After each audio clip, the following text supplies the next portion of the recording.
উত্তর ত্রিপুরা জেলা যেন চোর ডাকাতদের মৃগয়াভূমিতে পরিণত হয়েছে। প্রতিনিয়ত চুরি ডাকাতির ঘটনা ঘটে চলেছে জেলা জুড়ে। তবে এর মাত্রা ছড়িয়ে যাচ্ছে চুরাইবাড়ি ও কদমতলা থানা এলাকায়। সম্প্রতি এই জেলায় ডাকাতি ও চুরির ঘটনা ক্রমশ বেড়েই চলেছে।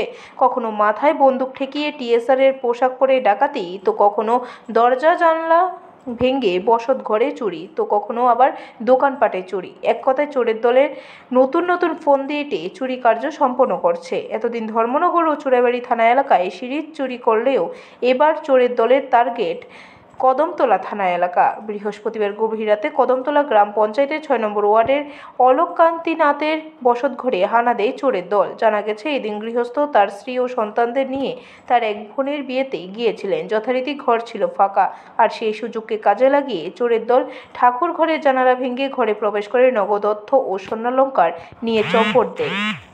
তো কেন খুলছে না? তো চেয়ে দেখি যে দরজাটা ফাঁক করা আছে।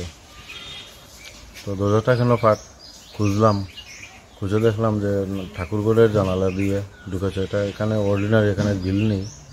তো এদিক দিয়ে ঘরে ঢুকে ঘরের শোকেস গডরেজের দরজা খুলে ভেঙে নগদ টাকা প্রায় 20,000 এবং সোনা প্রায় 1 ভরির মতো হবে। কারণ বাকি যে সোনাদানাগুলো উনি আমার মিসেসের। ব্যুরো রিপোর্ট, খবর ত্রিপুরা।